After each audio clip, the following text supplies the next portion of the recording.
ele é, conforme nos diz Allan Kardec, é um ser coletivo. Então temos as individualidades e quando formamos um grupo, esse grupo forma um ser coletivo. Referindo-se a um grupo mediúnico, mas nós podemos estender essa ideia, esse entendimento para todos os grupos. Nós aqui nesse momento formamos um grupo e podemos dizer que formamos um ser coletivo, que é o somatório das individualidades. Assim como uma individualidade tem a sua psicosfera, o grupo também tem a psicosfera do grupo. Assim como a individualidade tem a sua aura, o grupo tem a sua aura. Então nós podemos dizer que a casa espírita, ela é um ser coletivo. E esse ser coletivo é composto, consubstanciado, tem todas as individualidades que mourejam, que trabalham, que atuam na casa espírita. Assim como as individualidades têm sua aura, podemos dizer que a casa espírita, se pudéssemos ver, nós teríamos a chance de observar a aura específica em torno da casa espírita. E nós aprendemos com Viana de Carvalho, através do espírito, através do médium Divaldo Franco, a imaginarmos como é o nível, a vibração desta psicosfera coletiva, do grupo, a aura do grupo. Quando Allan Kardec então diz que um grupo é um ser coletivo, ele o grupo atrai os espíritos com os quais esta psicosfera do grupo se afiniza, se sintoniza. O que Allan Kardec chama a atenção nesse aspecto? Que um centro espírita, pelo simples fato de ser denominado centro espírita, só por isso não atrairá os bons espíritos. Porque está lá na fachada, centro espírita. Inclusive, há centros espíritas que deveria escrever-se centro quase espírita. O que vai atrair os bons espíritos, espíritos nobres, é o que há no grupo. O movimento moral, ético, espiritual do grupo. Que podemos dizer as intenções, o comprometimento, a dedicação, o grau de interesse pelo bem, interesse pelo progresso e a entrega em forma de doação, em forma de amor à comunidade. Então, essa foi uma aura coletiva. E com Viana de Carvalho, espírito através de Divaldo Franco, nós aprendemos a mais ou menos entender como ser formada essa aura coletiva. Viana de Carvalho diz que cada espírito, cada um de nós, aí o espírito encarnado, cada um de nós tem determinado nível de vibração por segundo. 500 vibrações por segundo, 1000 vibrações por segundo, cada um tem uma vibração por segundo, que é o resultado da sua dinâmica mental, ou seja, o seu nível evolutivo, que é uma conquista de outras reencarnações até esta encarnação neste momento. Determinada vibração por segundo. Então, como cada um tem um determinado nível de vibração por segundo, Viana de Carvalho diz que conta-se o número de participantes do grupo e faz a média aritmética. Essa média aritmética, o somatório de todas as vibrações pela quantidade de seus membros, dá o resultado, essa é a vibração da aura. Então, quanto melhor for qualificado o grupo, moralmente, melhor. Por isso, Allan Kardec ele faz a proposta de que o grupo, o mediúnico, é necessário a homogeneidade. Ele propõe a homogeneidade do grupo mediúnico. Essa homogeneidade de conhecimentos, que significa dizer, que não significa que sejamos doutores em espiritismo, mas que todos saibam o suficiente para a atividade que empreendem. É óbvio que pela dedicação, pela experiência e por tudo mais, há aqueles que têm maior conhecimento, outros menos, mas o suficiente todos têm. Então, que todos que participam do grupo mediúnico, aqueles que realizam palestras, aqueles que aplicam passe, que fazem atendimento fraterno, que atuam na assistência social, o que for, na atividade espírita, esses tenham conhecimento suficiente para o mistério que desempenharão. E não a quem? Conhecimento suficiente. Bem como, na homogeneidade do grupo, que todos se queiram bem.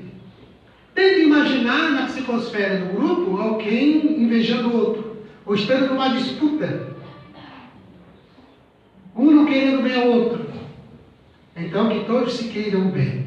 Os meus discípulos serão conhecidos por muitos se amarem, disse Jesus.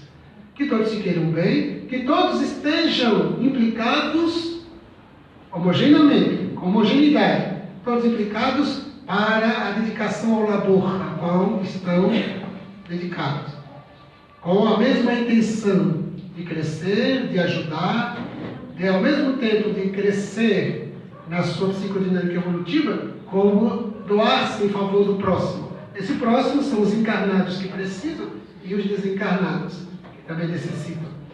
Homogeneidade. Então, a importância dessa homogeneidade do grupo. Por isso, nossos grupos, eles devem estar atentos, cada um individual e coletivamente, para o nosso aprimoramento. Não somente através do conhecimento, pelo estudo. Por isso a importância de estarmos sempre nos encontrando para estudar.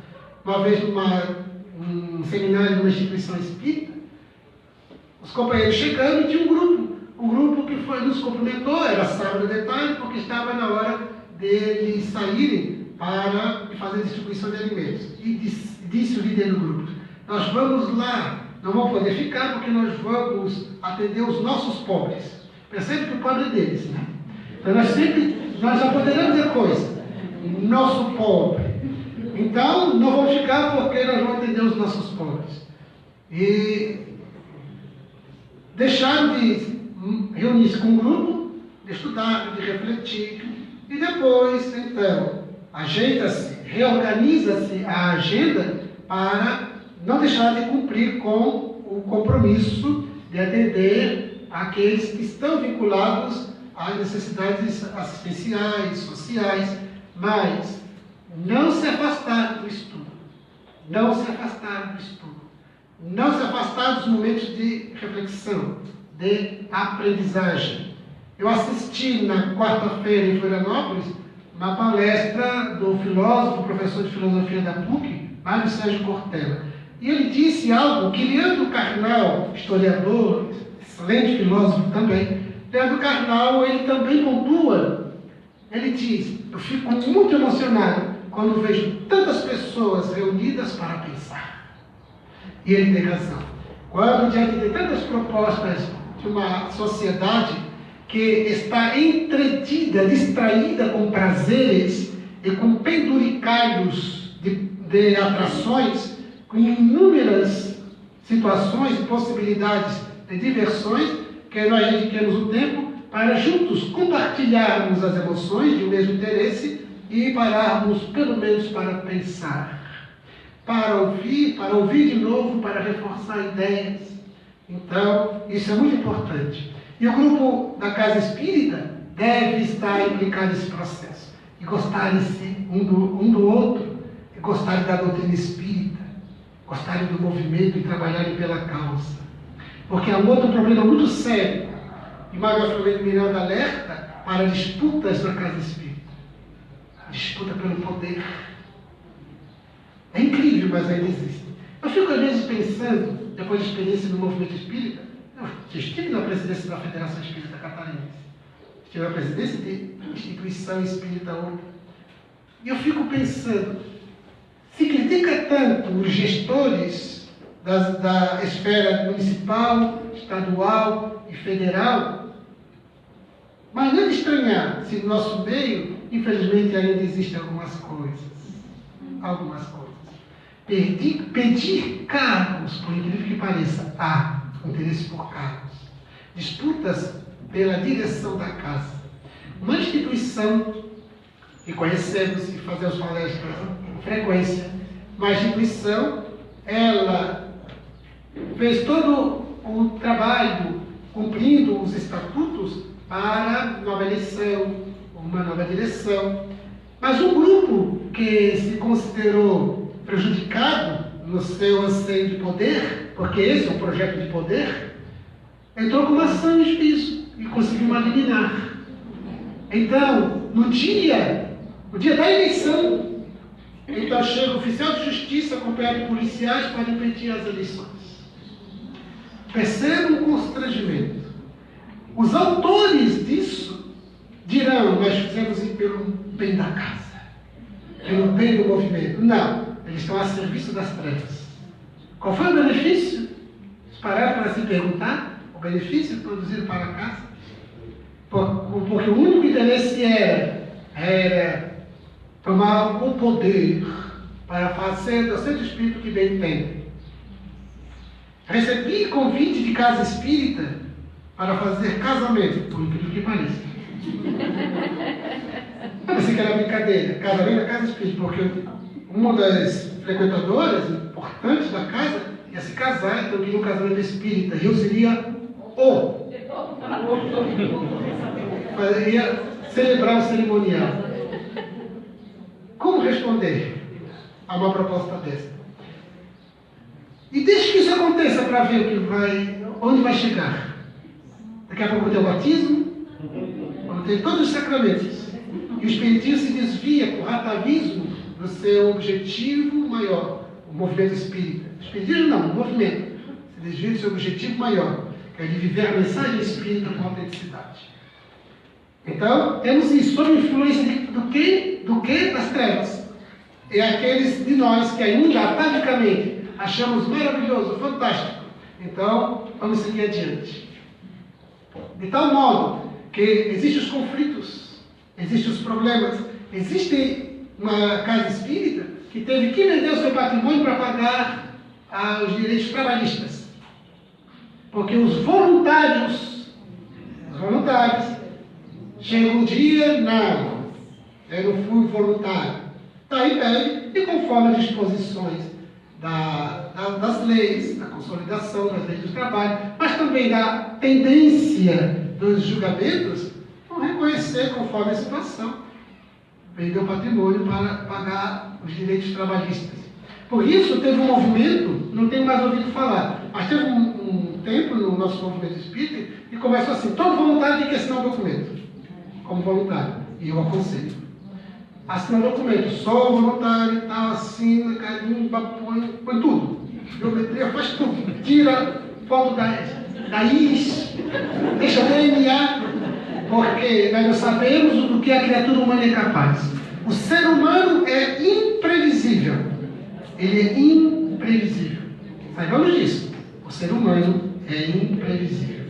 Então, aquele que está lá no trabalho voluntário, daqui a pouco pode cobrar direitos trabalhistas da casa espírita.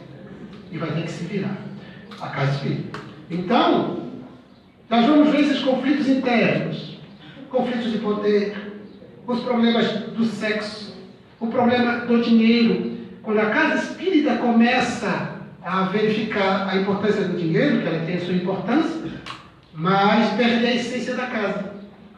Aí a casa perde a essência. Uma companheira de uma instituição com mais de 100 anos de uma determinada cidade, ela disse que a casa estava muito bem financeiramente, porque tinha uma produção de determinado medicamento homeopático e que vendia para as farmácias homeopáticas. E começou a vir muito dinheiro, e a casa estava com muito dinheiro, e toda a reunião da diretoria para onde colocar o dinheiro. O que fazer com o dinheiro? Daí começaram a construir um prédio de 9 andares. Daí alguém botou na mesa o tema: nós estamos afastando o espiritismo. Então, o que fazer? Chegaram à conclusão que deveriam parar com a produção daquele medicamento homeopático, parar de ganhar dinheiro, para poder voltar à essência da casa. Então o prédio parou no 5º andar, está lá, em ruínas. Quando eu vou lá, está lá. O prédio parou no 5º andar, não avança além daquilo, está todo inacabado, porque vamos parar de ter muito dinheiro. Porque o dinheiro demais está nos desviando da nossa essência. Por essa razão, nosso movimento espírita sempre luta com dificuldade, porque é para ser assim, meus irmãos. Não reclamemos, é para ser assim. Vamos pintar, a gente faz café colonial, faz jantar, faz tudo. Não façamos rifa não, mas façamos esses movimentos. Porque é para ser assim. Porque eu sempre, quando sobra muito, a gente foge da essência. Porque o dinheiro é fundamental, mas não é essencial. É fundamental porque sem dinheiro essa casa não se mantém. Sequer teríamos a luz acesa, não teríamos microfone, não teríamos o Facebook som. Mas não é essencial. Então, fugimos da essência. Então, a direção desse tio, com muita lucidez, sob inspiração dos bons espíritos. Porque o dinheiro em excesso era por inspiração dos maus espíritos. E então, não vamos ter mais dinheiro. Tá, a gente vai lá, continua a velha casa de mais de 100 anos. Os 5 pisos pararam do jeito que ficaram, mas eles voltaram à essência da casa, que é a doutrina. Veja a importância. Eu participei de um evento do movimento espírita só com lideranças. A época que eu estava na Federação Espírita como presidente. E eu saí muito triste da reunião, porque foi uma tarde inteira de sábado, numa reunião privativa, só para discutir como ganhar dinheiro. E eu disse, não, isso aí não é uma reunião de espíritas, é de qualquer coisa, dentro de espíritas. Então, óbvio, não assimilamos nada, e continuamos com a nossa dificuldade. Como disse o Raul Teixeira, o espírito é meio louco. Ele inventa o café colonial, ele vende os engraços do café colonial, faz o bolo e o café, come o bolo, toma o café e sai feliz da vida. E ele compra o ingresso. Ele faz, ele compra o ingresso e saímos felizes da vida. Mas é para ser assim. Para nossas dificuldades. Então, sempre que o dinheiro abunda é perigoso. Veja o que aconteceu com as religiões tradicionais com o tempo. Perderam a simplicidade do Evangelho. Fizeram conluios com poder temporal, com reis, imperadores. Enriqueceram-se. Ficaram na opulência, no luxo, perderam a simplicidade. Afastaram Jesus, em essência, e ficaram Jesus na forma, de fachada. E então perderam-se no caminho. O Espiritismo vem, o movimento espírita vem com essa simplicidade, e é para ser. Não reclamemos. Coloquemos a mão no bolso. Raul Teixeira sempre disse que nós trazemos o espírita um escorpião no bolso. Porque ele vai botar, ele morre, então a gente com medo já não põe. Como nós somos todos voluntários, não precisamos estar, não temos o dízimo, mas nós temos um compromisso social com a casa. Porque colaborar com a casa financeiramente não é por razão religiosa, é por razão patrimonial, social, é pela dinâmica material da casa. Alguém perguntou, quem frequenta a casa, quem paga a luz, a água que eu consigo lá no banheiro, quem mantém sempre a pintura limpinha, quem mantém a casa asseada, quem comprou as cadeiras, as pessoas não perguntam, simplesmente querem receber. E os espíritas, não falo dos frequentadores, falo dos trabalhadores, porque o compromisso nosso é com a casa. Nós somos responsáveis. Às vezes os companheiros vêm, vamos fazer um convênio com um órgão público, pedir para tal empresa. O compromisso é nosso. O compromisso é nosso.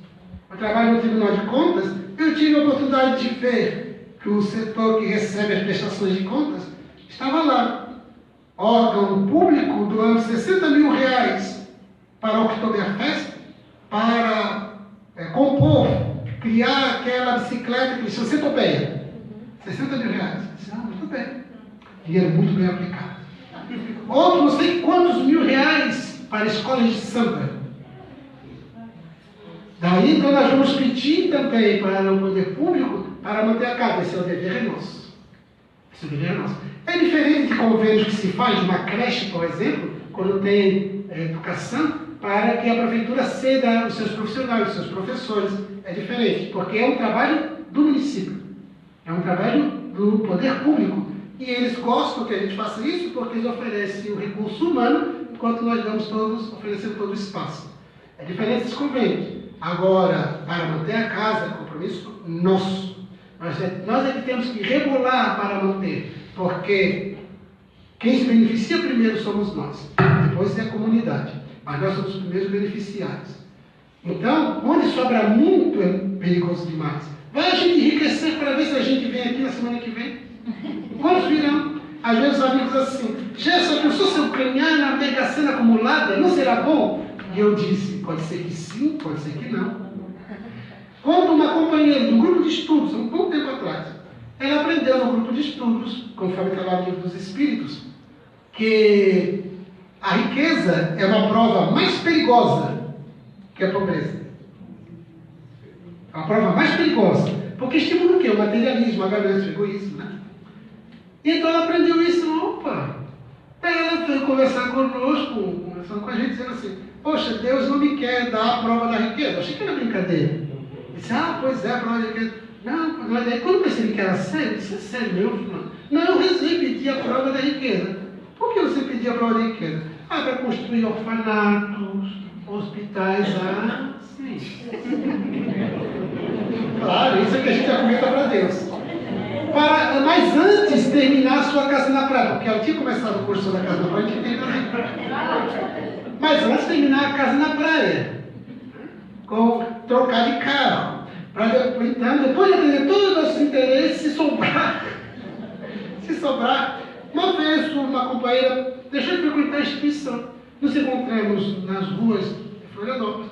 Fulana, quanto tempo você não aparece mais? A gente tentou ligar para ver se está algum problema. Não, Gerson, não tenho mais tempo, porque eu e Fulano, uma outra pessoa, eu e Fulano, nós estamos planejando construir um orfanato. Disse, para 400 crianças. Que ótimo, que coisa boa. Mas você já foi lá na comunidade vulnerável, na comunidade de vulnerabilidade social, você já colocou no colo uma criança suja, colocou uma criança, os outros? Não, pois é. Você ainda pegou uma criança necessitada, uma criança que precisa do colo, já quer construir um orfanato para 400. Então, comece do começo. Comece a visitar, comece a pegar, comece a perder o nojo. Já estive em comunidades com companheiros que, porque tem nojo do cheiro, de tocar, era numa determinada casa, e então a senhora trouxe, de um dos morros de Florianópolis, trouxe um caneco com café. Então, peguei para beber. Depois ela comentando, meu Deus, mas como é que tem coragem? Disse, ainda a gente faz o bem. Porque a gente chega e não aceita nada, faz uma fritura, um bolinho de chuva e não come, traz um caneco de café e não toma, então a gente chega, não quero, muito obrigado, estou com a barriga cheia, não quero, por noite, e a gente não acolhe. O acolhimento, a caridade é acolhimento. E a gente tem que acolher dizendo, eu aceito você, eu aceito o ambiente. Então a gente porque senão você não praticará o bem. Você virá na vertical dizendo, eu estou fazendo o bem, entregando coisas, porque o bem é traduzido por entregar coisas. Então, estou aqui, estou deixando a comida, tchau. Você não quer sentar, não quer uma abraço? Por favor, não me toque. Então, eu disse, tem que tomar. Daí eu contei para ela uma piada que tem, não sei se é verdade, mas conta-se como se fosse verdade, de um político que foi estava em campanha nos morros, e então ele estava no desbarraco e a senhora trouxe o caneco de café. Ele pegou e pensou, meu Deus, ele é tomar de lá de cá ou do lado de lá. Então ele virou assim, e a senhora desdentada, olha só, ele toma aquele que eu. Acabou com ele. Talvez estávamos num desses morros, os políticos adoram ir, estava num desses morros que os políticos adoram ir, estava um senhor lá no portão, observando nosso movimento, eu pensei. Aí ele disse assim, ele percebeu que a gente estava ali à frente do grupo, ele disse assim, tu és candidato a quê? Aí eu aproximei e disse, a sua amizade. A sua amizade, porque nós somos candidatos, porque estão acostumados às visitas, sempre aqueles interesses, me dá o seu voto, eu faço isso, mas você fala lá na cara. Então, simplicidade. Não percamos a simplicidade da casa. A casa, quando ela se agiganta em dimensão física e de gente, ela vai se afastando também da essência. Passa a acontecer que na casa há vários centros espíritas dentro de um, porque são os grupos. E os grupos começam a se personalizar. Grupo de fulano, grupo de ciclano, grupo de beltrano. E começa a dar os nomes também. Grupo Bezerra de Menezes, grupo Esperança e Luz, grupo Paz, grupo Felicidade, não sei o quê, grupo... vai se dando os nomes. Porque daí nós ficamos formando os nichos. E quando estamos reunidos assim, a gente percebe no olhar que se faz, observando bem a posição social do grupo, a gente vê os grupos bem destacados. E então às vezes há conflitos. Então, Manuel Filomeno de Miranda alerta para esses conflitos, alerta para as disputas, em reunião mediúnica. Uma disputa velada, sabe qual é que acontece? Quando eu não gosto muito daquele doutrinador, o médico doutrinador, eu torço para que o espírito ganhe dele. Quando a gente percebe que na doutrinação o espírito está indo melhor do que o outro, ganhando pontos, acreditem, isso acontece. Quando deveria estar vibrando por ele, pelo médico doutrinador, para que ele se inspire, e ajudando o espírito que está sendo assistido para que ele assimile bem as propostas, nós estamos aqui 1-0 para o outro. Infelizmente há disputas, há invejas, e também nós somos muito vulneráveis por nossas imperfeições por causa do atavismo. O atavismo é um dos nossos mais graves perigos na atualidade.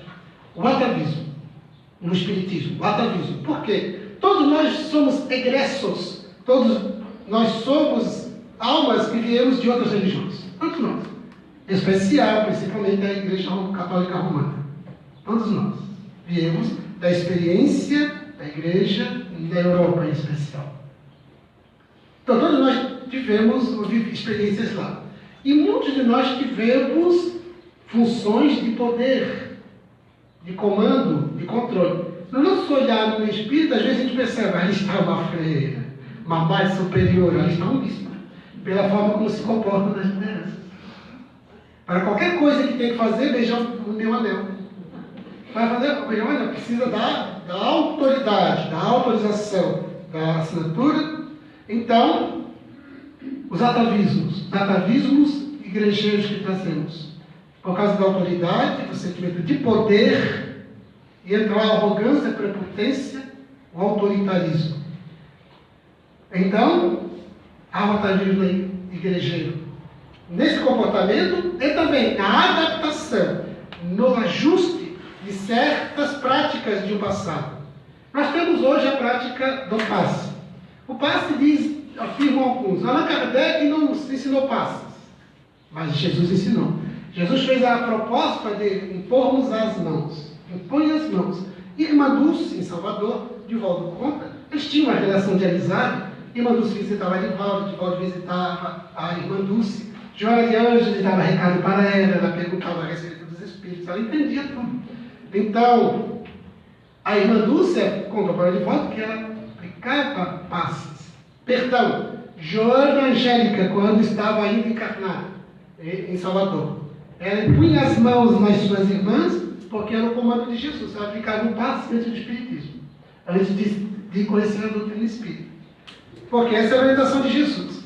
Então, no nosso movimento espírita, nós buscamos a orientação de Jesus, que impõe as mãos, com o conhecimento espírita. Porque Allan Kardec estuda os fluidos, estuda a transmissão dos fluidos, e então nós temos todas as condições de unir a orientação de Jesus com o conhecimento espírita. Então, a gente põe as mãos e ministra o magnetismo, ministra os fluidos, que partem de nós e também dos espíritos. Porque o passe na casa espírita, ele será sempre um passe mediúnico. Por quê? Porque sempre um espírito estará trazendo os fluidos deles mesmos, mas os fluidos, essências fluídicas que retiram da natureza e aplicam diretamente para a pessoa que o recebe. Então, nós seremos aqueles que vamos vivenciar essas práticas com conhecimento doutrinário. Mas nós temos atavismos. Por quê? Porque nós começamos a adaptar a prática que tínhamos lá de tomar hóstias para a casa espírita. E educamos os frequentadores a fazer do passe como uma função religiosa. Então, há pessoas que se não tomar passe naquele dia, o dia não presta. Então vai para descarregar e recarregar. E nós devíamos educar mais os frequentadores a respeito dos passes, falar de forma simples, mas clara, objetiva, como os passes funcionam, e não nos vincularmos, buscarmos no passe como algo de objetivo ou de função religiosa, que não tem. Ela é terapêutica. E Emmanuel diz, quando tem dor de cabeça, você busca o analgésico. Quando tem qualquer desconforto, busca o remédio A, o remédio B. Mas buscaremos os passos quando também precisarmos dos passos.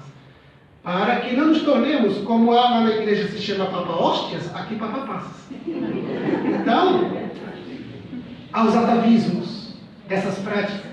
Mas nós também trazemos atavismos que vêm de um passado longínquo, misturados com o nosso sincretismo religioso e também de algum tempero católico romano das curas. Quando nós imaginemos que o centro espírita ou o espiritismo está voltado para as curas. Quando o espiritismo se volta apenas para curar corpos. O espiritismo vem para educar e reeducar almas. E os nossos corpos estão doentes porque a alma está enferma. Não há doenças, há doentes, que é o espírito. Então, a transformação moral é a terapia ideal. João Cleofas, através de Divaldo, uma de suas obras, ele diz que a medicina alopática, os remédios alopáticos e a medicina tradicional atuam diretamente no organismo, nos efeitos. A homeopatia vai até a tessitura energética do perispírito, que tem uma outra qualidade muito melhor, porque vai até onde começa no perispírito e repercute no corpo. Mas o espiritismo, como doutrina, tem a terapêutica da essência, porque vai direto na alma. De que forma? Propondo, pelo conhecimento, a transformação moral. Porque a medicação alopática e a medicina tradicional vai até os órgãos biológicos. A homeopatia até a energética do perispírito. E o espiritismo vai até a essência, que somos nós, espíritos, para reformularmos toda uma vida, de dentro para fora. Então, nós precisamos observar que ainda há os movimentos atávicos e imediatistas de buscarmos sempre o tratamento, tanto da alma como do corpo, através de alguns movimentos ritualísticos. São adaptações atávicas. Eu estava numa casa espírita, enquanto sentado para a tarefa doutrinária, eu percebi que é mais ou menos a dimensão que tem aqui essa casa. A porta lá, e entrou uma senhora com um arranjo de flores muito bonito, que deu para ver que ela foi até uma floricultura, escolheu a dread, e trouxe, colocou sobre uma mesa grande que tinha ao lado da tribuna, uma mesa, e ficou ali. E trouxe as flores delas para enfeitar, para deixar mais bonito, mais encantado, ótimo. Aí ela ficou ali naquele arranjo. Não, está ali, para orar, para pensar, não fez nenhuma análise. Acabou contra uma outra mulher, com outro arranjo ainda mais bonito, acho que havia uma disputa, com outro arranjo mais bonito, e colocou na mesma mesa e ficou ali. E entrou uma outra, disse, e aí tem. Aí tem, né? Que não é espírita. Ele inventou, não conseguia descobrir, mas o dirigente inventou alguma técnica, ou a esposa dele, que é considerada médium, ainda tem a médium principal. Uma coisa do passado não existe. A médium da casa, ela estabeleceu uma ritualística envolvendo as flores, e tinha que ser da floricultura, as mais caras, para que então ali tinha alguma coisa, que eu ainda não descobri, mas tem um sentido ritual, para atingir algum objetivo, que tem que ser terapêutico, porque a casa é muito voltada para a terapia. E é terapêutico. É espírita? Não, foi uma invenção. A invenção da casa. Uma invenção, e as pessoas, por que há uma adesão tão rápida? Porque nós adoramos isso. Há uma adesão rapidíssima, porque nós adoramos o que podemos tocar, o que eu posso ver, o que eu posso cheirar. Adoro isso. Eu não, né? Nós. Então, isso conquista uma adesão muito rápida da massa, porque agora sim estou sentindo o espiritismo mais forte. Então, o centro espírita fraco é aquele que fica só como nós aqui. Agora, o forte, se tivesse umas velas, se tivesse um atabaque, se tivesse um movimento, umas roupas específicas para isso. Eu cheguei em Blumenau e precisava chegar no centro espírita, da Dona Branca, Deus da Mãe de Caridade, né? Eu estava de carro e eu sabia, é aqui, fica nessa região. Agora eu não me lembro se eu vou, é uma bifurcação, se eu vou para cá ou se eu vou para lá. Eu disse, agora para onde é que eu vou daí? Estava passando uma de bicicleta. Por gentileza, o senhor sabe do centro espírita aqui na região? Ele olhou e pensou assim, o fraco ou o forte? Então eu entrei no raciocínio dele, entrei na lógica dele e disse, o fraco. Então é por aqui que acertei. Porque o forte para ele é óbvio que tem que ter todos os penduricalhos, os adornos, os adereços, os barulhos. E os espíritos querem que nós permaneçamos atávicos. Eles querem, então eles sugerem para o médico, o poderoso, se fizer isso vai dar tal resultado. E as pessoas, sai fazendo. Porque a gente, para o espírito, então está tudo perfeito. E Allan Kardec nos ensina tanto a pensar, que como nós existem os que sabem bastante, com consistência, os que sabem pouco, os que pensam que sabem, os que inventam, os que mentem, etc., os pseudo-sábios, no mundo dos espíritos também, a usar. E eles, quando se podem comunicar, e têm atenção, eles vão passar as orientações. E alguns fazem de forma bem intencional. Vamos mantê-los na retaguarda, não vamos deixá-los avançar. Como o Espiritismo nos liberta de todos os penduricalhos, adornos imediatistas, formais, mas sim nos identifica com a essência, tudo aquilo que é formal, a gente então, de vigor, de significado religioso, espiritual, então nos prende na retaguarda. Então começa a inventar. É por isso que nós apelamos muito a essas práticas de curas, por exemplo. Nós adoramos todos os fenômenos de curas, e se nos disser, vá lá, acenda uma vela, o indivíduo vai e acende. Porque se é um espírito, ou de um médico que diz que é um espírito, vai e faz. Usa tal roupa, que vai dar certo. Faz essa reza aqui, do começo ao fim, que vai dar certo. Faz isso, faz aquilo. Uma vez eu estava na recepção de uma determinada empresa e estava ali um filho de um espírita tradicional, foi muito amigo do meu pai, eu conheci, me recordo dele ainda na minha infância, na minha adolescência. O pai dele é um espírita dedicado em Florianópolis. E o filho dele disse assim, reconheceu e tal, disse, Gerson, você já fechou teu corpo? Você já fechou teu corpo? Eu disse, não é possível que um homem que é mais velho que eu ainda está com essa ideia, ainda compra essa proposta. Eu disse, não, eu não fechei ainda. Por quê? Já você tem que fechar. Eu fechei na semana passada, era inverno. Eu fechei o meu na semana passada. É mesmo? Olha só, eu fui na médium tal, é óbvio que tem que ser uma médium, né? Uma médium espírita, autenticamente espírita. E então nós fomos até o Morro da Cruz. Percebo que esses rituais é sempre assim, né? No cemitério, no bosque, no morro, é sempre assim. Por quê? Porque isso, desde a nossa época antropológica, desde os primeiros movimentos religiosos de litolatria, de fitolatria, litolatria envolvendo as pedras, fitolatria envolvendo flores, vegetais, floresta, bosques. Então todos os cerimoniais eram feitos lá. Então esses médios atávicos e obsediados, então, você quer fechar seu corpo? Paga bem, porque eu acredito que ele pagou. E então foi até o Morro da Cruz, numa noite de inverno. E ele precisava ficar sem camisa. Percebam, sem camisa. Quer dizer que a roupa atrapalha tudo. A roupa atrapalha. Então as pessoas já põem garrafa para ser magnetizada pelo passe e estampam. Né?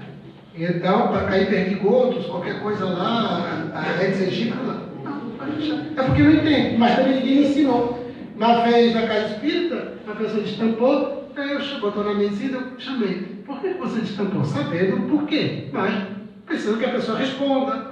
Por que você destampou? Mas não é para aplicar o passe? Eu disse sim. Mas por que? Para o fluido entrar. Mas eu queria te dizer que o fluido ele é imaterial. Ele é imaterial e interpenetrável. Não tem barreiras. Os espíritos entram aqui e saem. Pode estar tudo hermeticamente fechado. Os fluidos também, todas as energias. Até os sinais de internet, os sinais de TV a cabo, todos os sinais.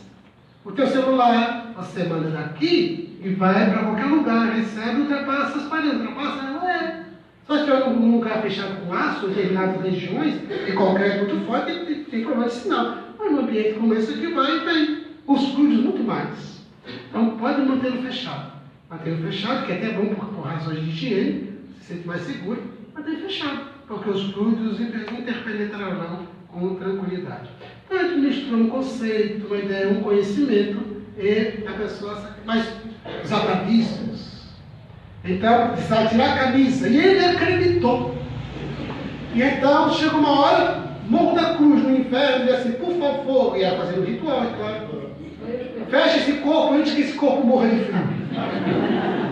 Então, há quem acredite. E vai.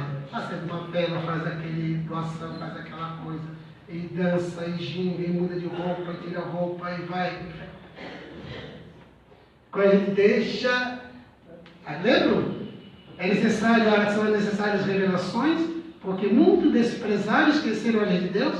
Quantas verdades a gente esquece e despreza? Temos esquecido e desprezado que o Espírito é tudo. Que toda nossa relação com a espiritualidade é espírito e vida. Independe do corpo, depende de roupa, depende da forma. O importante é a essência. Eu posso ter uma forma belíssima de uma prece, mas se eu não vibrar com unção, a prece não passou de uma bela poesia. Mas é necessária a unção. Nem todos que dizem Senhor, Senhor entrarão no reino dos céus, disse Jesus. A fé sem obras é morta em si mesma. E os espíritos inferiores, intencionados que a gente se distancie da verdade, do sentido da vida que o Espiritismo quer nos propor, eles nos inspiram, sim, a mantermos atávicos. E a gente então se encanta e encontra sempre uma história que referenda, que sustente aquilo. Não, porque fulano ficou bom do câncer, porque é sempre o câncer. Ficou bom depois que fez isso, fez aquilo. Percebe? Sempre vai ter uma história, vai ter um testemunho. Nós precisamos nos desataviar, viver em essência. Na casa espírita, onde crescemos, onde nos educamos, onde começamos nossa tarefa espírita, tinha na entrada da casa espírita, bem na livraria, um livro desses, capa preta, grande, esse que é destinado para atas, para botar o nome de pessoas para prece. Então as pessoas botavam o seu nome, a família inteira, e espíritos queridos, familiares desencarnados. Então tinha lá, as pessoas anotavam, porque qual é a ideia, a cultura que a casa imprimiu? A FEB faz até hoje, a FEB faz isso. A cultura que a casa imprimiu, de que os espíritos vão olhar aquela lista e vão providenciar a ação benfeitora. Tem casas que tem caixas. Caixa para desencarnado, caixa para encarnado. Você anota e joga dentro da caixa. Daí, nós começamos a refletir e estudar a questão e verificamos que nós estamos propondo algo que é ainda material. Quando eu estou sentado, orando por um ente querido, encarnado ou desencarnado, seja por qual for o motivo, que é por doença, porque apenas para ser inspirado, ou porque está desencarnado, que esteja bem e tal, eu oro por ele. Os espíritos registram e então tomam as providências. Porque não precisa nada material. Às vezes, quando as pessoas pedem, já sou ora por fulano, entrando, eu pego o nome da pessoa e gosto de pedir a idade, o endereço, porque me ajuda a mentalizar a minha prece. Eu oro pela pessoa. Os espíritos narram que em reuniões mediúnicas, quando nós anotamos o nome de pessoas para as quais a gente quer orar, eles olham, anotam, as espíritos com essa tarefa, anotam para ir prestar assistência. Mas, quando nós pensamos, eles também registram e, conforme a situação, vão prestar assistência. Então, nós resolvemos tirar o livro, porque muitas pessoas entravam na casa espírita só para botar no livro e ir embora. Nunca assistiam uma palestra, confiavam no passe, só botavam lá. Vamos que dá certo, né? É de grátis mesmo. E botavam lá e botavam lá e. E então, Mas entrou uma senhora, uma vez, quem cuidava da livraria me contou, entrou uma senhora durante o dia, e ela não foi com essa intenção de ir no seu espírito para destinar o dinheiro. Ela foi lá, onde é que eu ponho o nome? Perguntou para a primeira pessoa que ela viu. Ali. Ela foi lá e botou o nome dela. E saiu. Uma hora depois ela volta, apavorada. Ai, por favor, cadê o livro? Ele foi lá, riscou o nome, riscou. Ah, mas por que, minha senhora?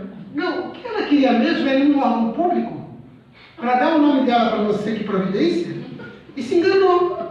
Como ela soube por alguém que ali não era um público, espírita? Meu Deus do céu, espírita! O que eles vão fazer com o meu nome? Então, nós fomos tirando essa cultura de registrar o nome ali escrito para que as pessoas. Daí ele começou a educar. Começou a dizer, até tirar ali essa transição, e pensemos os nossos queridos. As pessoas que quisermos orar. Se acharmos conveniente, nós vamos anotar para ali fazer a prece por eles. Todos nós podemos ter anotado um caderninho que for, porque a gente quer orar, para não se esquecer, etc. Para a gente voltar-se a esse bem. Mas o livro é materializar uma ação que não é necessária. Mas nós adoramos tudo aquilo com o qual podemos apegar, medir, cheirar, sentir, materializar. Quando nós devemos espiritualizar tudo, queremos materializar. Então, a espiritualidade atua para nos desviar pelo atavismo, pela esquisitice. Veja os livros espíritas, porque o extraordinário Filão tem obras excelentes e obras. Quando eu estava na presidência da federação, toda semana, e não deve ser diferente hoje, deve ser até mais, toda semana chegava prospecto de livros que estavam para ser lançados ou já lançados. Às vezes mandavam um livro para a gente ter em mãos para ler e fazer os pedidos. Toda semana, e sempre tinha um novo médium. Sempre tinha um médium trazendo suas psicografias. Alguns que a gente vai ler, no início a gente vai ler. Uma vez em Porto Alegre, numa feira de rua, e tinha livros, né? Eu fui ver os livros, tinha um livro de um médium Y, pelo o espírito Bezerra de Menezes. O título do livro, Como Acabar com o Obsessor. Eu disse, Bezerra, só o título. Já ele mostrava que não tinha nada a ver com Bezerra de Menezes. Como acabar com o obsessor. Sim, Bezerra vai ensinar como acabar com o obsessor. Percebam? Então, há obras que trazem como autor Emmanuel, coisa recente. Na abertura, no prefácio, a gente vai ver. Nossa, Emmanuel, segundo as informações seguras, reencarnou e agora Chico desencarnou e ele vem pior do que estava. Porque a gente já vai dentro e vê que não tem nada a ver com Emmanuel. Mas eles vão publicando. E as pessoas vão comprando. Quando eu fiz aniversário, em julho, alguns colegas, sabendo que eu sou espírita, foram na livraria, uma livraria profana, livraria nova. E tem obras muito boas lá, não espíritas, boas obras também espíritas. Eles compraram qualquer espírita. Não é isso aqui que falava de espírito? Médium? Isso aqui ele vai gostar.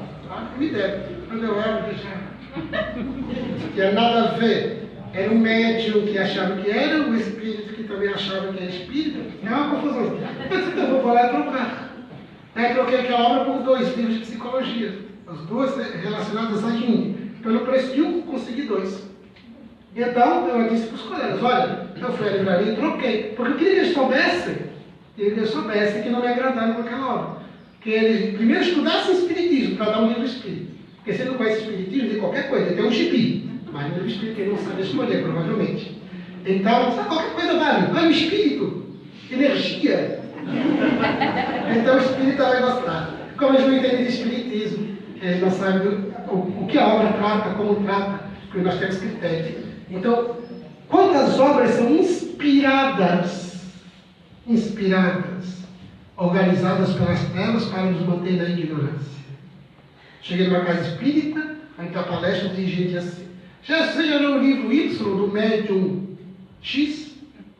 E eu disse, não, pelo médium eu disse, sim, meu Deus. Por quê? Eu botei tantas revelações. Nem me fale as revelações. Porque, revelações, porque é mais do que espiritismo. O espiritismo fez algumas revelações e ele traz outras revelações. Então, quantas obras? A gente vai ler, pelo amor de Deus. Tem um companheiro que está produzindo, já está no 5º ou 6º livro, mediúnico, dito mediúnico. Então, eu fui ler o primeiro, é um arremedo de André Luiz, de péssima qualidade. Uma linguagem de uma construção, um desenvolvimento, não tem talento para escrever um gibi. E quer, isso é verdade. Como é em benefício da casa espírita, então vale tudo. Porque como eu faço doação para a casa espírita, vale qualquer conteúdo. Eu não estou lucrando mesmo com isso. Muito bem, bom que não lucre. Mas o que ele está pretendendo com isso é o engrandecimento do ego. Eu sou médium psicólogo, escrevi livro, o livro médium, você. E então a gente vai ver que conteúdo nos mantém na ignorância e fazem revelações que ampliam a nossa ignorância, que nos confundem e nos dão. Se você for fazer uma análise com a codificação, você vai ver que não está conforme a codificação em muitos pontos. Emmanuel chamava a atenção de Chico Xavier. Se eu desviar de Kardec em uma linha, abandone-me e fique com Kardec. Olha a segurança e a lucidez do espírito nobre. Se eu me desviar de Kardec em uma letra, uma frase, abandone-me e fique com Kardec. E quando se estão desviando, estão ampliando, estão atualizando Kardec. Tenhamos cuidado com a literatura. A Casa Espírita é muito responsável com o que coloca na livraria e na biblioteca. É muito responsável.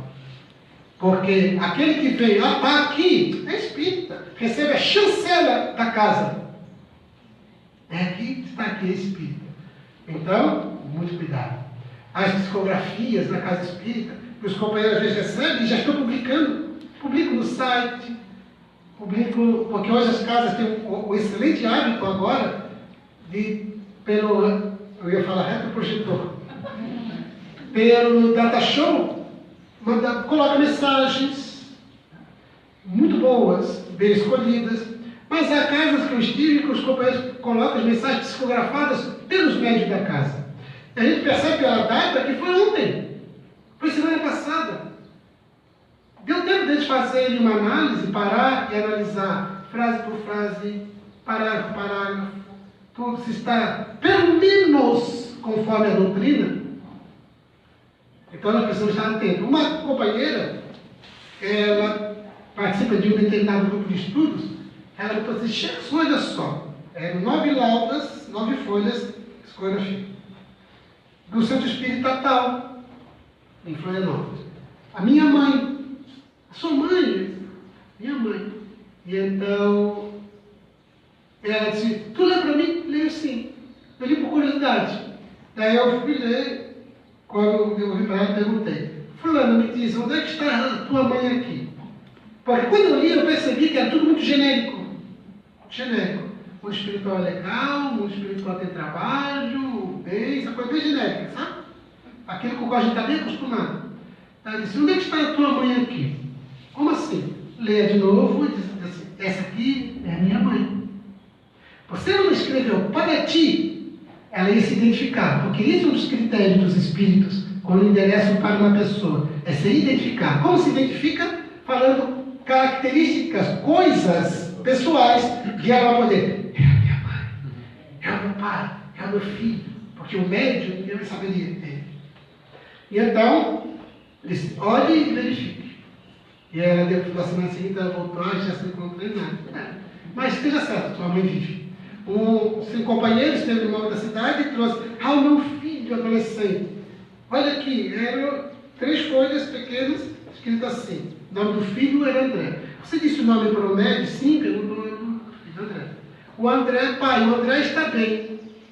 O André está estudando. O André está trabalhando. O André não sei o que, o André não sei o que lá. Beijos, pai, o André. E ele feliz da vida, assim, todo emocionado. Então eu pensei, eu não vou tirar essa alegria dele. O André está vivo. Está vivo, está sob o amparo da misericórdia de Deus, dos bons espíritos. Então eu perguntei, você está feliz, meu irmão? Muito. Então segui em paz. Graças a Deus me perguntou, tu acreditas? porque não é. Porque jamais os espíritos, quando se trata de uma criança, quando é um adolescente, sem muitas condições de escrever, os espíritos ajudam a escrever. E realizam toda uma ação na escrita para identificar. É o meu filho. E não fica no genérico. Fica no genérico. Isso é muito importante. Mas isso é importante? Não é. Porque o que nós sabemos é que vivem. É que vivem. Isso é importante sabermos. Eles precisam se comunicar? Não, porque nós sabemos que vivem. Eles precisam dar demonstração de que estão vivos? Não, porque eu sei que vivem. Porque eu estudo Espiritismo, isso já faz todo sentido para mim. Não preciso que eles demonstrem que estão vivos. Isso é essencial. Enquanto muitos buscam todo um formato de extravagância, de gestos e de produções ditas mediúnicas para falar de imortalidade, a imortalidade ela está na doutrina muito bem posta. Tenhamos muito cuidado com as intervenções espirituais. Muito cuidado com a maledicência. Maria Filomena de Miranda alerta para a maledicência, que é um fenômeno humano e que nós importamos para a casa espírita. A maledicência. Muito cuidado. Quando falamos de algum companheiro, que possamos, porque nós vamos falar de outros companheiros, vamos falar, conversando com alguém, falando de outra, mas como falamos? Falamos de forma maledicente? Como falamos? Falamos para uma propaganda contra? Como falamos? Na nossa casa espírita, nós temos irmãos muito fraternos e algumas línguas maledicentes. Uma vez eu fui convidado para participar de uma gincana que os jovens fizeram no norte da ilha. E a gincana era essas equipes, tinha a tarefa de chamar um palestrante para fazer um trabalho com eles, fazer umas questões. E eu fui para atender uma equipe da nossa casa espírita. Eu passei uma tarde de sábado com eles, e eles estavam desde sexta de noite, ficariam até domingo, meio-dia. Então, eles praticaram esportes e as suas tarefas, suas gincanas, suas coisas. Então, quando terminou a minha parte, agora eu vou embora. Porque a minha ideia era de voltar para o centro de Floripa, para casa, tomar um banho e ir para o centro espírita. Que a época era às 8 horas da noite a palestra. Hoje é às 19h30. A época era 20 horas. Então, se eu vou para casa, tomo um banho e vou para casa espírita. E nisso, os companheiros assim, Gesso, uma moça de 16 anos, era brincando de bola, basquete, alguma coisa, ela torceu o pé e está com muitas dores. Já ligamos para casa, a mãe dela vai levar dessa assistência 24 horas ortopédicas e tal. Não, claro, eu levo. Ela mora bem, vai muito próximo ao centro da cidade, a prainha, muito próximo. E então, não a levo. E então fomos. Quando cheguei diante da casa dela, eu saí, abri a porta do carona e parece apoiar em mim. A mãe já estava esperando um portão, com o carro já pronto para levar. Apoiou em mim, então fui levando a apoiar. Então, deixei, fui para casa, fui para casa espírita. Meu pai estava encarnado ainda. Meu pai estava na porta da casa, como sempre, ficava ali na recepção, as pessoas conversando e tal. E ele olhou sério para mim e então ele disse: o que aconteceu, hein? Eu disse: como assim, pai? Daí ele: não, porque, vejam só, naquele período, alguém viu e chegou na casa espírita dizendo que eu estava agarrado com uma menina no. Daí começou, e o povo adora fofoca. Quem conta um conto aumenta um ponto. Daí vai, né? O Gerson estava fazendo não sei o quê. E então eu disse: não, eu estava agarrado mesmo. E expliquei. Daí disse: o que fazer? Deixa. Agora o que nós vamos fazer? Vamos fazer uma coletiva para defender? Não. Defender não. As mentes maledicentes que acompanhem as línguas maledicentes. Porque, de nossa parte, vamos continuar tranquilos. A maledicência. Muito cuidado com a maledicência. Quando nós conversamos, sempre justifiquemos alguém. Pelo que fez, pelo que deixou de fazer.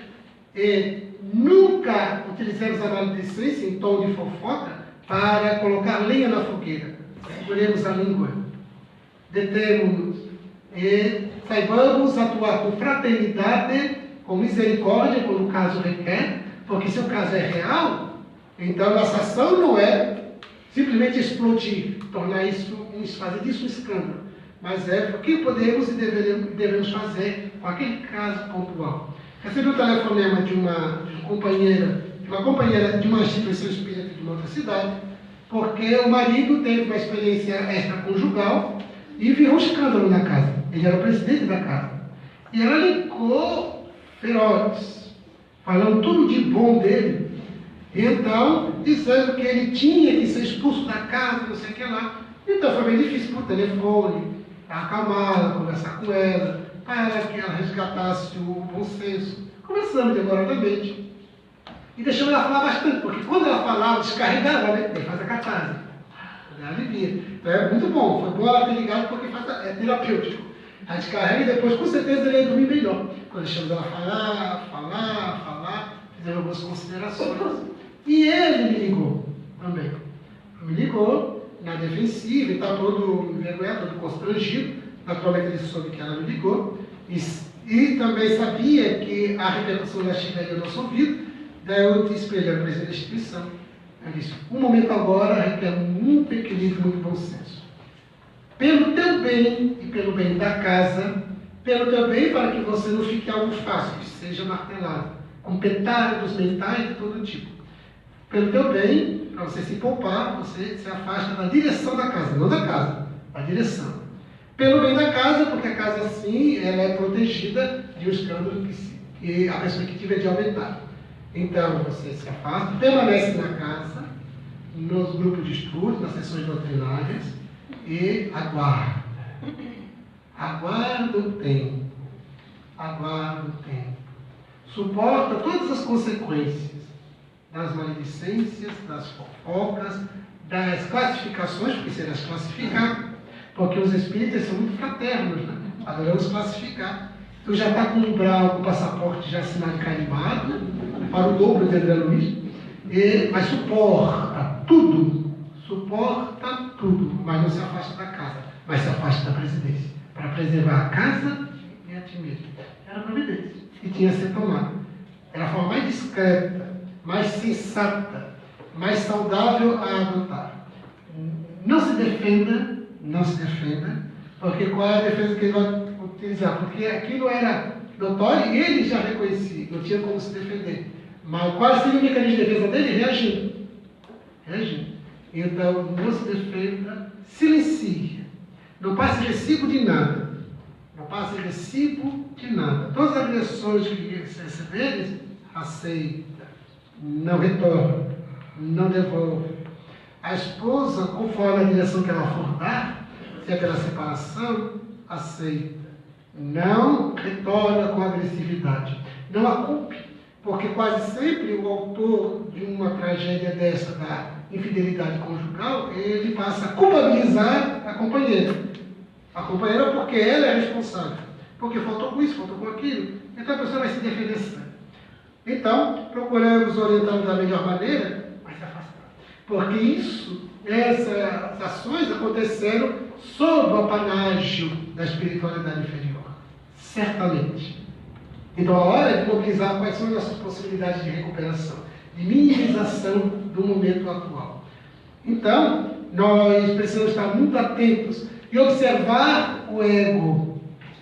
O ego ele é muito traiçoeiro, por quê? Porque ele se ilude com facilidade com as circunstâncias, com o meio social, material, cultural no qual estamos colocados. O ego se distrai com facilidade, se ilude. Por isso que é o materialismo, porque o ego é iludido com a matéria, com a posse, com as coisas. É por isso que ele se envaidece, porque é iludido com a própria realidade. Se orgulha. Eu tenho proposto, quanto possível, que nós possamos nos libertar do nosso vocabulário a palavra orgulho. Ainda recentemente fui fazer palestra numa casa espírita, e o companheiro, dirigente, ele disse, nós temos muito orgulho das audições da casa, tá? Temos muito orgulho. Que eu pensei, não é para termos orgulho, é para termos alegria, é para termos satisfação, porque o orgulho tem uma mensagem bem específica que é do ego. Então, mas é um orgulho diferente. Não, é um orgulho que é sempre próprio do ego. Alegria, satisfação, que também é do ego, mas agora sob os auspícios do self. Alegria pelo bem, a satisfação pela coisa certa. Quando meu filho graduou-se recentemente no curso universitário, você deve estar muito orgulhoso. Eu disse, não, estou alegre, estou satisfeito, estou feliz por ele, mas orgulhoso não. Fiz questão de afirmar. E nós precisamos eliminar nosso vocabulário a expressão oculta. Alegria, substituir por alegria por satisfação, por contentamento, mas não orgulho. Porque um dos problemas que nós temos na nossa sociedade, e nós podemos ter no meio espírito trabalhando, é o orgulho. Que sempre estará acompanhado da vaidade, que sempre estará acompanhado da prepotência, da arrogância possível. Então, trabalhamos muito isso. Autoanálise, autoconhecimento, para perceber as nossas inclinações negativas. Cuidado, chama a atenção a Manuel Filomeno Miranda, e Joana de Anjos também chama a atenção, para as ciladas. Cuidado para as ciladas, que os espíritos armam através de pessoas, circunstâncias, para que nós cairmos nas ciladas. Em armadilhas de lobos, só caem lobos, dizia Jesus. Cuidado para as ciladas, porque as ciladas elas serão preparadas exatamente para, de acordo com as nossas fragilidades morais. Cuidado com as ciladas. Na área do sexo, é a cilada mais fácil que se tem armada para todos nós, é a do sexo. Confundida com o sentimento de amor. O amor da minha vida. Já fui assediado por mulher que disse que é médium e que Joana de Ângeles disse para ela que era para nós ficarmos juntos. E que meu pai também disse, meu pai é desencarnado, vai fazer 17 anos, que meu pai, Joana de Ângeles, disse que foi uma programação antes da reencarnação. E que eu não podia descumprir uma programação reencarnatória. Eu até acredito que ela acredite. Porque quanta confusão temos dentro. Se ela é médium, o Espírito disse isso para ela, não foi Joana. Então, agora, não é médium, que eu acredito que não seja, então ela inventa sob sugestão, sob inspiração, dos espíritos que desejam a nossa derrocada. E então, arma uma cilada para ver se a gente cai. Mas, realmente, no que dirigíamos, um espírito disse assim através da médium: meu irmão, dirigindo-se para mim, meu irmão, eu estou há muito tempo procurando um médium, mas não é um médium qualquer. Perceba como vai começando? A cilada? Mas não é um médium qualquer. Preciso de um médium muito inteligente, de alto nível, porque eu quero escrever um livro que não é para qualquer um. E eu descobri, eu disse, Deus, meu irmão, és tu. Então, eu disse, não, minha irmã, não sou capaz. Ele insistiu, os outros argumentos, não sou capaz, não posso, não quero, não dá. Por quê? Porque ela era uma cilada. Ótimo, que bom, muito bem, tem razão. Você tem razão, eu sou o ideal. Então, eu entro na faixa psíquica, na frequência deles. Então, aonde poderíamos chegar?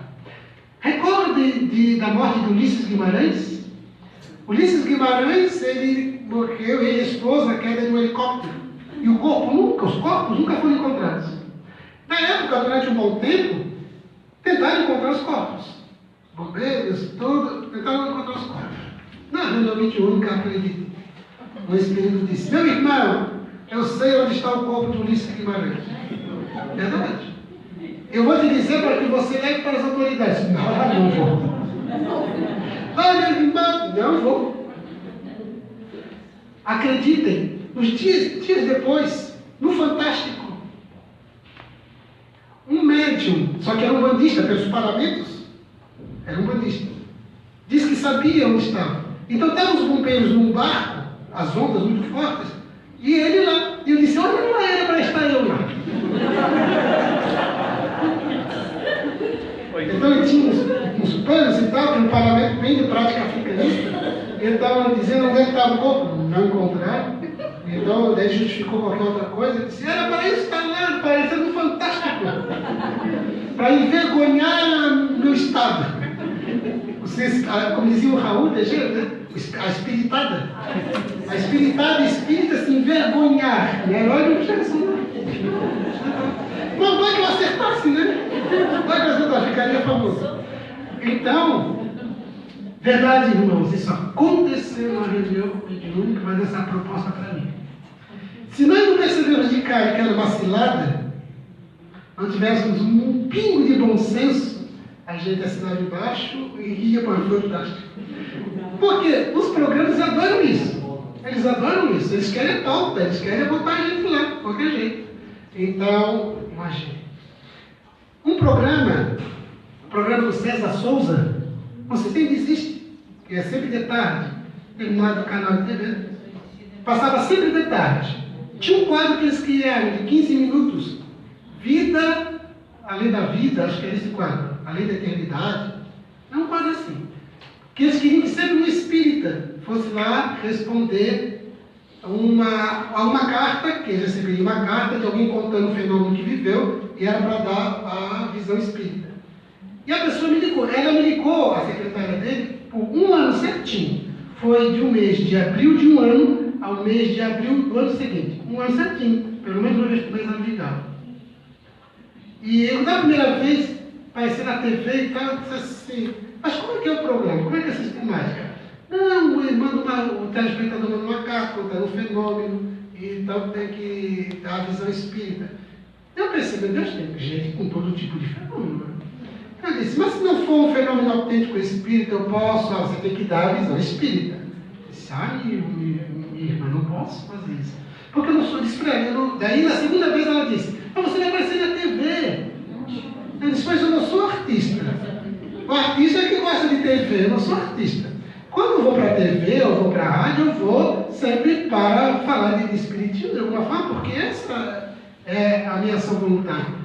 Ou qualquer outra coisa que seja útil, mas eu não preciso da TV. Eu disse isso para ela. E ela foi insistir um ano certinho. Daí uma companheira espírita, hoje desencarnada, era presidente de uma instituição espírita muito tradicional em Florianópolis, ela foi. Como era de tarde, estou trabalhando, não podia ver, eu pedi para a mãe, a senhora assiste? A senhora assiste, depois a gente se fala no telefone, a senhora me conta. Então ela foi assistindo, daí, quando era o quadro com o espírita, que eu acho que era uma vez por semana que tinha, daí, mãe, como é que foi? A minha mãe conta no telefone. Contou assim, estava dentro de um quarto e entra uma luzinha azul dentro do quarto. A luzinha vai, a luzinha vem, azul, e vai pela porta. O que o espírita disse, que é um conhecido meu? O espírita disse que era o anjo protetor. E fica por isso. Daí ele vai construir mais uma coisa. E todas as histórias.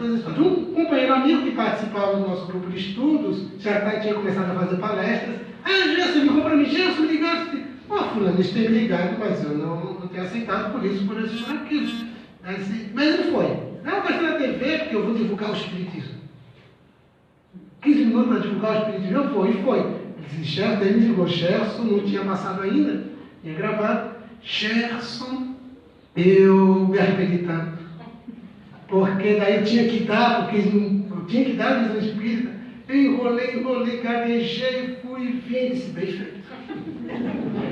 Então, nosso objetivo na divulgação da doutrina não é aproveitar qualquer coisa, desde que possa ser útil, de alguma forma, mais útil. Quando temos as condições de falar de espiritismo e não falar das fantasias. Então, o ego ele se apega muito às fantasias, às ilusões, a tudo que fere imediatamente os sentidos, ao que lhe interessa imediatamente. Por isso o materialismo, o hedonismo, por isso o poder, a fama, a beleza física, a juventude. Porque tudo isso tem algum significado de ilusão. Porque tudo isso passa. Isso passa. Enquanto que o self ele está investido do que é permanente. O ego do que é impermanente. O self do que é permanente. Por isso, Joana de Ângeles fala do eixo ego-self, que precisa ter uma harmonia no desenvolvimento, para que o self passe a instruir o ego, para que o ego siga as orientações do self, que tem toda uma perspectiva de evolução. Por isso, nós temos que ter muita atenção, nós espíritas, como estamos, o que temos feito em nossas vidas. Como é que está o nosso processo de autoconhecimento? As ciladas que me fizeram que eu já caí, as ciladas que estão preparando o perigo de eu cair. Então precisamos estar atentos. Porque irão todas as propostas na área de fama, na área do sexo, na área de poder, a ilusão do poder, na casa espírita, imagina. Na área de vaidade, quando você consegue ter uma visão popular, vai se tornar uma personalidade popular, conhecida, pública, vai ser conhecida, e então você fica envolvido com uma cilada, que passa a ser a tua preocupação, fazer com que a personalidade ela se agigante na comunidade. E a personalidade tem que diminuir para o espiritismo crescer. Não é desvalorização, não é baixa autoestima, não é isso. O espiritismo tem que ser maior que a personalidade. Quando eu sou maior que o espiritismo, por isso, João Batista, quando estava já estabelecida a profecia de que ele batizaria Jesus, ele disse: eu não sou digno de amarrar as sandálias dele. Porque ele tinha o comportamento de fazer com que Jesus crescesse. Não ele ser acima de Jesus, nem nivelar. Era Jesus que precisava se destacar. Na nossa dinâmica do meio espírita, o espiritismo é que tem que ser destacado. E não nós. Não somos nós. É o espiritismo. É a mensagem, do qual somos servidores. Então nós precisamos nos qualificar. Precisamos nos colocar à frente, dispostos. Precisamos aceitar o desafio. Precisamos aceitar o desafio. Mas sempre com esse cuidado. Eu estou indo por causa da personalidade ou por causa da doutrina? Isso é que precisamos avaliar. Pela personalidade ou por causa da doutrina? Porque as perturbações espirituais, elas são realidade. No contexto evolutivo no qual nos encontramos, é uma realidade. Em todo o departamento da vida e sociedade. Todo o departamento da vida e sociedade, as perturbações espirituais se encontram instaladas. E o meio espírita é o alvo preferencial de um determinado grupo organizado da espiritualidade. Os inimigos do Cristo, os inimigos do progresso, que identificarão na doutrina, no movimento, em nós, os seus inimigos, e investirão contra de toda forma possível. Por isso, a importância de estarmos lúcidos e atentos. O autoconhecimento solucionará tudo. É um processo, é uma condição sine qua non e é um processo certo. O autoconhecimento solucionar todas as questões. E a assunção do Evangelho de Jesus como nosso código moral de vida. Por essa razão, Jesus, ele estabeleceu da necessidade de nós adotarmos alguns tipos de comportamento. Diante de qualquer tipo de agressão que sofrermos, seja quem for na sociedade, no meio espírita, eu recebi e-mails já me ameaçando a minha integridade física, por causa de alguns comportamentos que adotamos na casa espírita, quando estávamos responsáveis por algumas ações. Quando substituímos as consultas mediúnicas, quando existia médium que dava consultas para a prescrição de remédios homeopáticos. A casa recebia remédios homeopáticos de uma farmácia, por doação, e era prescrito remédios homeopáticos para tratar dos corpos. Então, com o passar do tempo, nós substituímos pelo atendimento fraterno através do diálogo. E começamos a, com cursos, qualificar os voluntários desejosos do atendimento fraterno, de praticar o atendimento fraterno. Então, os cursos. E organizamos reuniões semanais, mensais, com esse grupo durante o tempo, para sempre estarmos retroalimentando de conteúdo, de vivências, para o atendimento fraterno. E aos poucos fomos retirando, fazendo uma transição para retirar a consulta mediúnica. Porque as pessoas iam lá porque tinha uma dor, porque tinha uma doença, porque tinha isso aqui, saía com receituário homeopático, gratuito, que se montava lá na hora, e pronto. Isso era o que o Centro Espírita tinha para oferecer. Então, por que estávamos fazendo essa mudança, nós recebemos muita agressão direta, objetiva, com DDRISP, e por e-mail e por telefone. o telefone ameaça a agressão física, a nossa integridade física. Porque eu vou te pegar na rua e dar uma surra. Porque estavam fazendo essas mudanças. Porque desatendia a prática que era tradicional na casa e tinha gente que não gostava. Então estava um certo conflito na casa. Não comigo, porque eu não tinha esse conflito. E os companheiros que estavam já encampando estavam bem lúcidos, conscientes do processo. Mas tinha os grupos que reagiam. Todo movimento vai ter a resistência. Todo movimento que fizer vai ter uma resistência. Então, é um fenômeno humano, a resistência. Nós só precisamos ficar firmes e seguir cumprindo certinho. Como o objetivo era superior, era nobre, o atendimento fraterno, substituindo uma prática que era conflituosa, porque eram remédios homeopáticos. A médium não era homeopata. Eu recebi uma vez, estava ainda na federação, recebi o telefonema de um promotor de justiça, ele se apresentando no Ministério Público, e dizendo, na casa espírita aqui, no interior do Estado, na casa espírita, ele está prescrevendo remédios. E ele não é médico. E tem remédios psiquiátricos, tarja preta, que as pessoas compravam na farmácia do irmão. Daí o promotor disse, por respeito que eu tenho ao espiritismo, tome alguma providência. Porque senão eu teria que cumprir o meu papel de promotor de justiça. Do Ministério Público. Ele tinha toda a razão. Raul conta que ele teve uma notícia no Rio de Janeiro que uma pessoa recebeu numa casa espírita um receituário homeopático, mediúnico, e foi à farmácia para preparar. Daí o atendente perguntou, a senhora deseja matar quantos ratos? Mas como assim? Não, porque da forma como está constituído aqui, as dinamizações e tal, então o veneno para nada. Essa história dele. Alberto Almeida, na época conversamos com ele, ele é médico, é homeopata, e atua numa casa espírita, que tem a mesma prática do receituário mediúnico. Ele disse o seguinte, comecei a fazer o mesmo trabalho para retirar essas consultas para transformar o atendimento fraterno, tinha toda a resistência, fenômeno humano. Então, eu disse para uma médium, eu quero conversar com o espírito, porque não é médico homeopata. Então, ele conseguiria conversar tete a tete com o espírito. Então, eu disse, como ele via algumas receitas, algumas dinamizações, que eram contrárias do que a medicina propõe, ele disse assim, conversou com o espírito, como você explica isso, essa receita, esse caso?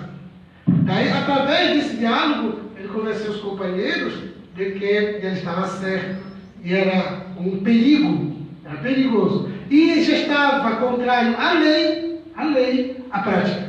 Porque quem prescreve remédio sem ser médico é contra a lei. Então, não faremos isso. Óbvio que esporadicamente, uma situação bem espontânea poderá acontecer. Mas termos isso como sistemática na casa, nós teremos problemas com o Ministério Público, com a Justiça. Então, substituímos para o atendimento fraterno.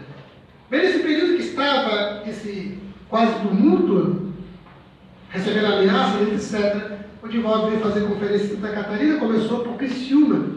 E então chegamos lá, no ambiente da palestra, estava antes da palestra a mesa, estava autografando algumas obras, cumprimentando as pessoas, e então fomos abraçados, cumprimentaram quando chegamos, e cumprimentamos e tal. Quando chegamos ali para a palestra, segui para a tribuna, fomos juntos para a tribuna e me abraça assim e diz, eu não comentei nada com ele do que estava acontecendo. Ele disse, os espíritos estão dizendo que a época é de atendimento fraterno. A época é de atendimento fraterno. Não desista. Porque era bem o momento, eu senti no Brasil, que estavam todo o movimento trabalhando, qualificando para o atendimento fraterno. Veja as casas que a gente tem. A gente vai por onde for, tem atendimento fraterno. Era bem o momento. É uma ação da espiritualidade organizada, inspirando nós os encarnados. Enquanto há aqueles, outro grupo organizado, que procura inspirar para o contrário. Com que sintonizamos? Com que sintonizamos?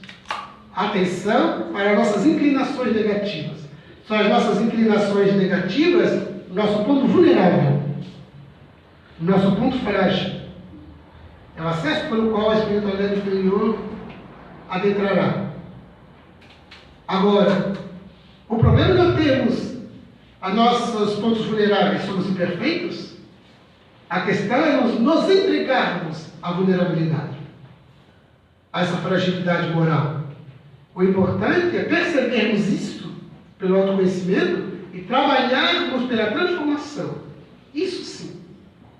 Porque imaginar que a imperfeição sairá de uma hora para outra, ela não sai. Não é uma coisa que entra e sai. A perfeição não é um ente que entra e incorpora e toma conta. É um desenvolvimento. Assim como as imperfeições, elas são diluídas pelo desenvolvimento de uma virtude. Você não extirpa uma imperfeição. Ele pode então utilizar como uma semântica, como didática. Extirpar uma imperfeição. Não, a imperfeição é diluída porque é substituída pelo desenvolvimento da virtude. O orgulho, a vaidade, a prepotência, a arrogância, ela é diluída e desaparece pelo desenvolvimento da humildade. O egoísmo pelo desenvolvimento do altruísmo. Toda a nossa deficiência, todas as imperfeições, elas se diluem, se apagam pelo desenvolvimento de uma virtude. Materialismo pelo desenvolvimento da nossa espiritualidade, pelo nosso desapego. Então, todas as virtudes que são desenvolvidas conscientemente diluem as imperfeições, substituindo-as. Então você não vai lutar. Às vezes utiliza a expressão lutar contra o egoísmo. Muito bem, é uma expressão. Mas na verdade não se luta contra o egoísmo. Você desenvolve o altruísmo. O egoísmo vai perdendo vigor e desaparece pelo desenvolvimento do egoísmo. Vós sois deuses. Brilhe a vossa luz. Vós sois deuses. Potência em nós. Somos seres potência. Somos seres de vir a ser. Somos seres de futuro. Então, desenvolver conscientemente esses valores, essa divindade em nós, o reino de Deus em nós. Desenvolver conscientemente. Porque o reino de céu, disse Jesus, não é um lugar para onde se vai. Não está aqui ou acolá. O reino de Deus não vem com formas exteriores. O reino de Deus está dentro de vós. As leis de Deus estão escritas em nós, diria o Espiritismo. Está escrita em nós. Diria self, que Joana de Ângeles, brilhantemente, fazendo a ponte com o Espiritismo, apresenta o self como o próprio Espírito. O próprio Espírito nesse anseio, nessa potência de evolução. Então, avancemos. Somos espíritas, estamos às voltas com as imperfeições ainda, é próprio do momento, mas estamos implicados no aperfeiçoamento, isso sim. Se diz muito no senso comum, eu não sou perfeito, e podemos dizer, enriquecer. Nós somos imperfeitos, mas temos que estar implicados no aperfeiçoamento. Somos imperfeitos, mas somos perfectíveis. Então, trabalhemos pelo nosso desenvolvimento enquanto estivermos reencarnados. Não sabemos a hora que acontecerá a desencarnação. Ainda hoje, disse Jesus, Deus pode pedir a nossa alma. Ainda hoje poderemos desencarnar. Amanhã, depois de amanhã, por mais tempo que fiquemos na Terra, será sempre um tempo muito breve, muito curto. Então, aproveitemos. E se nós estamos no meio espírita, não é por acaso, e é uma oportunidade abençoada. Aproveitemos. Trabalhando pela doutrina, servindo a Jesus, servindo o próximo, à medida das nossas possibilidades. O meio espírita é extraordinário. Produz tanto bem, sem que a gente possa perceber e aprender na sociedade.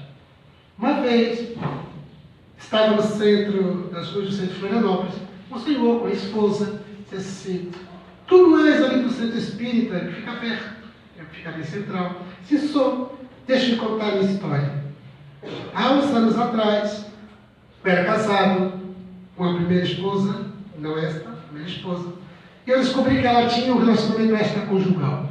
Eu fiquei em silêncio. Descobri que eles se encontravam sempre às quartas-feiras, de noite, no edifício Y, que é bem vizinho da Casa Espírita. A mesma calçada.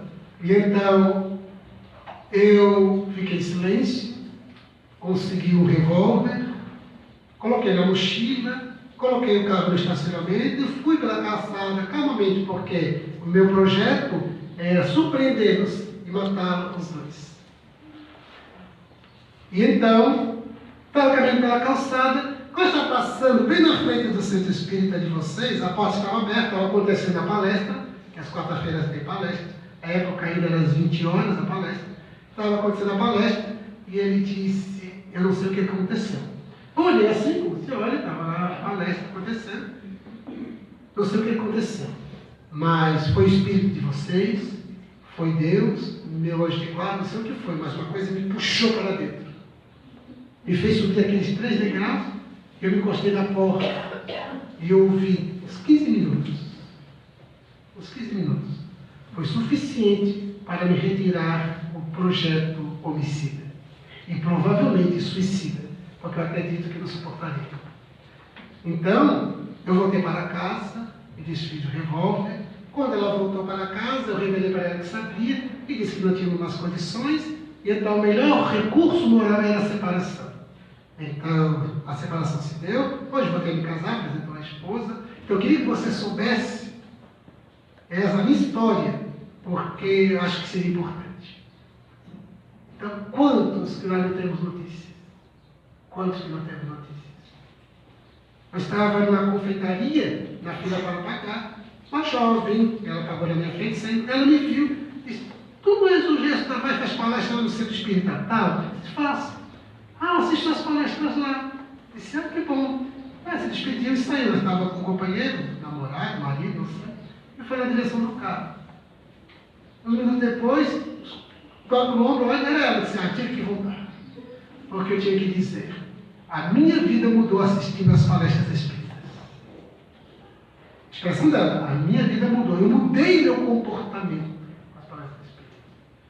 Eu retornei para casa tão feliz com esse retorno, porque as pessoas, os companheiros vêm e realizam as palestras, voltamos para casa, e nem sempre temos retorno disso. E é preciso ter, basta sabermos que estamos jogando a semente, em que alguma mente vai germinar, ou pelo menos ficará em estado latente até o momento em que ela ecloda. Mas quando tem um retorno assim, que as palestras espíritas estão ajudando a mudar seu comportamento, que uma pessoa deixou de praticar o homicídio, que alguém deixou de suicidar-se, que alguém deixou de praticar tal mal, uma pessoa encontrou um estímulo para a vida, enfim. Todo bem que fizermos pela palavra, no grupo de estudos, com o passe que aplicamos, que os espíritos se valem para renovar todas as energias psíquicas, no atendimento fraterno, na assistência social, o que fizermos com um sorriso de bom dia, uma vez uma jovem, num grupo de estudos, era um grupo de juventude espírita, participávamos, ela disse, eu estou aqui porque fulano me viu lá no centro, eu estava pela primeira vez, foi lá conversar comigo, se era a primeira vez. Então ele me convidou, se eu me convidasse eu não estaria aqui. Então, um convite, uma proposta, a pessoa não aceita, ela é livre, mas se aceitar, então ela estava dando um testemunho de que um convite, eu estou aqui e está me fazendo bem. Então, onde estivermos, o que fizermos, façamos com unção, com o espírito de serviço de doação. E os resultados entreguemos a Deus, porque não nos pertence. Então, sigamos adiante, trabalhando pela nossa transformação moral, que se faz de regime de urgência. Não é um esforço apressado, porque a pressa não é bom, mas urgente. Urgência não é a mesma coisa que pressa. Façamos com serenidade, com tranquilidade, mas trabalhemos conscientemente, a partir do autoconhecimento, as transformações que necessitamos. Façamos exercícios menores, vamos reforçando, sigamos para empreendimentos mais agudos, mais exigentes, mas façamos. Descíamos de um morro e uma jovem de família classe média alta, estilo florianopolitano, ela assim, mas é muito cansativo. Mas você não vai à academia porque o pessoal vai à academia? Vou. Então, essa é a nossa academia. Então a gente faz o step, faz supino, acho que é isso, né? Puxa a caixa, levanta a caixa, desce a caixa, sobe morro, desce morro. Essa é a academia do cristão. Então continue. Mas é muito isso, muito aquilo. Por falta de prática, por falta de exercício. Tudo que nós começamos que não entendemos bem é muito difícil. Então, exercite até que você ganhe um curso. Quem começa abrindo a mão, termina abrindo o coração. Comecemos pela prática mais simples, de nos colocarmos na atividade. E no primeiro momento, enquanto a gente não se emocionar em uma atividade, ainda assim, leva o corpo e a alma vai junto. Até que um dia a alma é que vai e o corpo é que vai junto. No primeiro momento, leva o corpo, vai. Aí depois a alma vai e o corpo. Como Chico. Chico, ele chegou do trabalho, não estava aposentado ainda, e sentia uma das suas dores. E então, ele tomou remédio, fez a refeição e um descanso. Era uma época em que a cidade permitia sair do trabalho, descansar, lanchar e depois ir para a casa espírita. Hoje ele já vai direto. É impressionante, com o trânsito que está, mais complicado ainda. Mas, então, daí conta-se que ele, antes de ir para a casa espírita, estava na hora, ele falou com o corpo dele: meu corpo, você está reclamando. Eu já me dei descanso, já me dei alimento, já me dei remédio. E você continua reclamando. Eu preciso ir para a casa espírita. Se você quiser ficar em casa, você fica. E ele foi. E o corpo dele que ir junto. Então é assim, primeiro a gente vai com o corpo. Faz a natureza animal agir. O corpo vai. Faz o condicionamento. Passa um passo depois do outro. Se é de carro, a gente não precisa nem pensar, né? Porque tudo funciona. Tem que inventar. E vai. Até que um dia a alma é que vai, o corpo tem que ir junto. Se não houver esse exercício, até que a alma sinta, vibre com a atividade, com o trabalho, com o que for, desde que seja voltado para o bem nosso, para o bem do próximo, façamos, dediquemos-nos. Uma companheira me disse: Jesus, já começar a fazer palestra? Já, a gente tem que ir na casa espírita e tal, mas faça mesmo. Mas vai ser simples, mas tem que ser simples. Raul Teixeira disse uma vez, com relação à palestra: é melhor um arroz e feijão bem temperado que uma lagosta estragada. Então, um arroz com feijão bem temperadinho cai muito bem. Então, todo mundo come, satisfeito, barriguinha cheia. Então, façamos as nossas explorações com arroz com feijão bem temperado. E um dos temperos especiais é a emoção, a vibração que a gente realiza quando nós estamos acordados, despertos para esta verdade, para que ela não fique apenas na palavra. A gente fala imortalidade, imortalidade. É quando alguém morre em casa, ou quando está a morte perto de nós, meu Deus.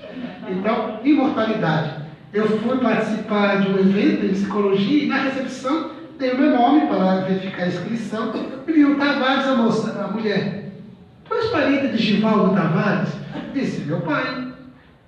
E ela não sabia que estava desencarnado. Ela disse: e como é que ele está? Ele disse: está muito bem. Ela não perguntou detalhes, se ela perguntasse. Está muito bem. Então tá, manda um abraço para ele. Manda ele, em pensamento. E então, e o outro dia, meses depois da desencarnação dele, um senhor me encontrou nas ruas, eu o conhecia, me reconheceu como filho. Tu não és o filho do Givaldo? Eu sou sim. Como é que ele está? Ele está bem. Ele mora ainda lá no Estreito, no bairro do Continente. Não, ele se mudou. Então ele disse: ele se mudou, ele está morando aonde? Ele está morando no mundo dos espíritos. Falou assim, ficou uns segundos. Você está querendo dizer que ele morreu? Não, estou querendo dizer que ele desencarnou. Ele disse: mas como foi? Eu expliquei, disse para ele como foi, atualizei as notícias e tal, com a naturalidade da imortalidade. A companheira, a colega do setor de recursos humanos do órgão em que eu trabalho profissionalmente, quando levamos os documentos de óbito e tal, ela disse assim: sabe que eu sou espírita? Disse: mas como é que você é espírita? Você não sente nada. Daí eu disse para ela assim: você está me chamando que eu sou de borracha? Eu sou de pedra? Não, a gente sente sim. Sente sim. A gente sente saudade, a gente sente falta, a gente chora. Mas daí eu disse para ela: mas a lágrima do espírita, quando é relacionado à chamada morte, não é uma lágrima que se transforma em ácido. Ácido de revolta e de desespero.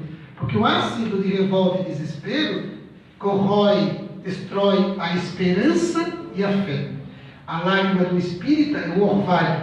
O orvalho no jardim florido da esperança e da fé. E ela: que lindo! Fica lindo, mas vai viver.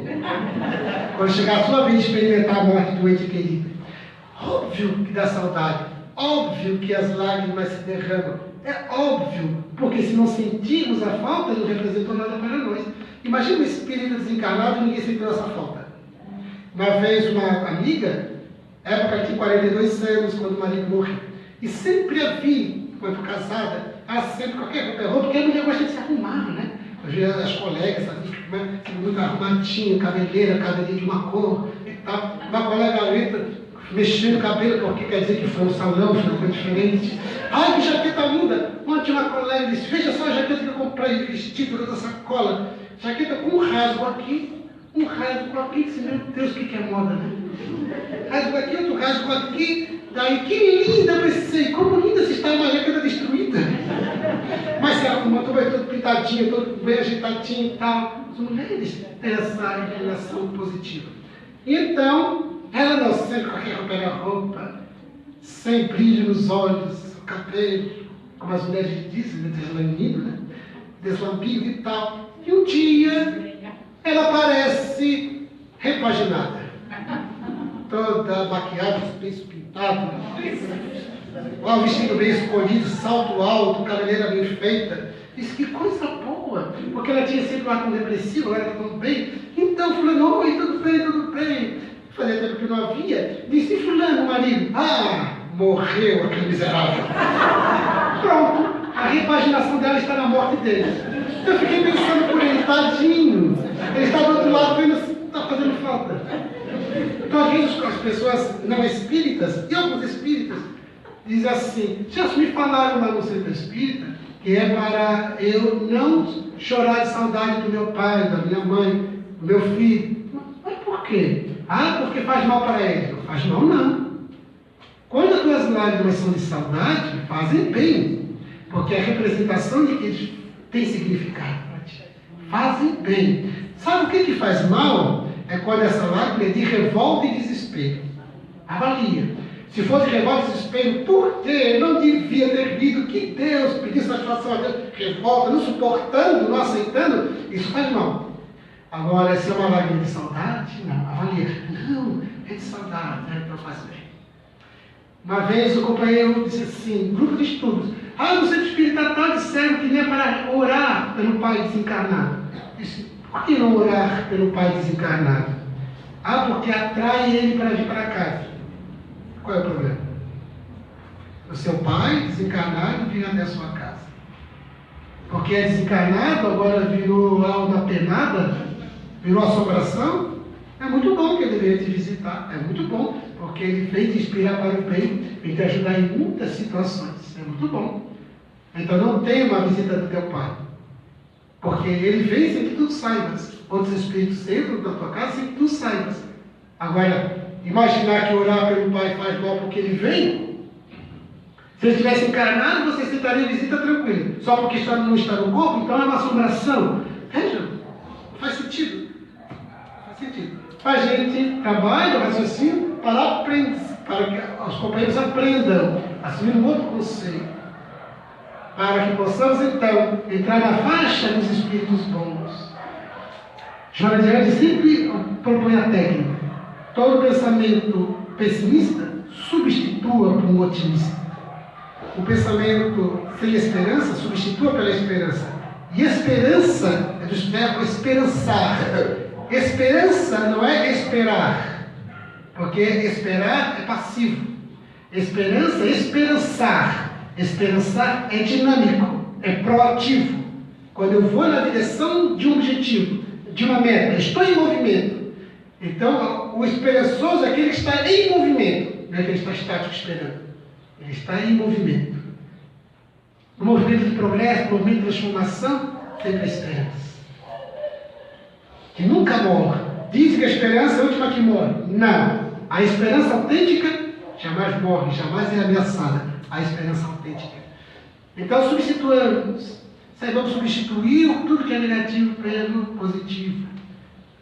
A inveja, pela admiração e orar pela pessoa que tem aquelas conquistas que gostaríamos. Muito bom para a pessoa.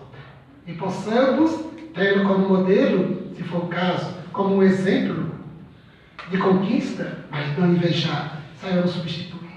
Quando vem a ideia de pensar mal de alguém, pensando nos positivos de alguém. Uma vez, para encerrar, um companheiro espírita, ele começou a divulgar algo negativo a nosso respeito. Chegou a inventar coisas. Chegou a levar para a televisão, no programa de TV que tinha, falando a nosso respeito, negativamente. Por causa disso, muitas pessoas que adoram a maledicência, recebi e-mails de pessoas que eu nunca conheci, falando mal de mim. E eu perguntei isso pelo e-mail: você me conhece? Não. E eu pensei, como que uma pessoa dessa merece uma resposta? Mas não, deixa falar. Então, de repente, eu soube uma notícia que chegou a uma pessoa conhecida de que estava no hospital, que não estava bem do coração, estava na iminência de fazer uma cirurgia, e veio de dentro de mim a seguinte ideia: bem feito. Começou a vir. Daí, imediatamente, eu controlei, fiquei em silêncio, controlei. Eu não posso pensar isso, bem feito. Não é cristão, não é espírita, não é fraterno. Isso significa que há uma mágoa, há um ressentimento. E isso seria uma vingança de Deus. Então, em casa, sós, eu comecei a pensar: ele é casado, tem filhos, é um bom pai. É um bom pai, os filhos sentirão muita falta dele. É um bom pai. É marido? Então é um bom marido. É um bom marido, fará muita falta. É um bom filho, é um bom profissional. Fará falta onde ele trabalha, para os colegas, para a atividade. É um bom cidadão. Então, orei por ele, para me aliviar de qualquer ruído de mágoa, de ressentimento e de desejo que acontecesse todo mal. Não fui visitá-lo, porque se fosse visitá-lo no hospital, ele vem para o almouro, né? Mas a moureta.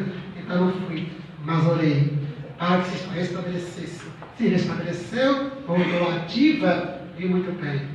Porque tudo que é negativo, saibamos substituir pelo positivo. Justifiquemos sempre os outros. Sempre os outros. Justifiquemos sempre e cobremos de nós.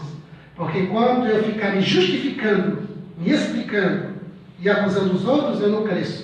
Quando justificar os outros, eu evito a mágoa, o ressentimento e a reação, e quando cobrar de mim, eu promovo a minha transformação.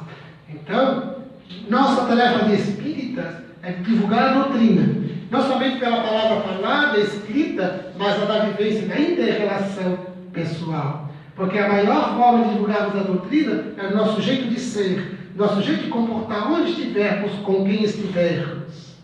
Então, sigamos adiante, vivendo a doutrina na casa espírita, no setor no qual nós melhor nos identificamos, trabalhando pelo serviço que morejamos, a atividade com a qual nos comprometemos, estudemos a doutrina. Todo espírita precisa estar em permanente estado de estudo, de reflexão, e trabalhemos. Estudar e servir. Espíritas, amai-vos. Espíritas, instruí-vos. São os mandamentos que estão no Evangelho segundo o Espiritismo. E, seguros deste empreendimento, temos uma meta definida. Nós temos uma meta. Nós sabemos de onde estamos partindo. Sabemos qual é o caminho. Por essa razão já podemos dizer que somos felizes. A felicidade relativa. Sei de onde estou partindo, onde devo chegar, qual o caminho a seguir. Sou feliz. No sentido relativo da palavra felicidade, eu sou feliz.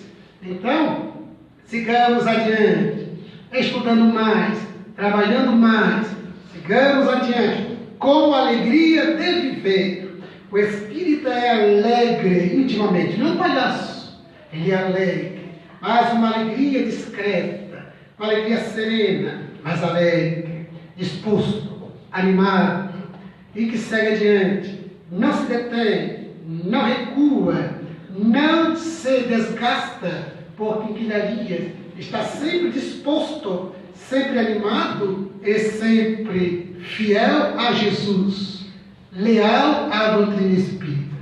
Esta fidelidade, esta lealdade são essenciais para o nosso cometimento de espíritas na Terra.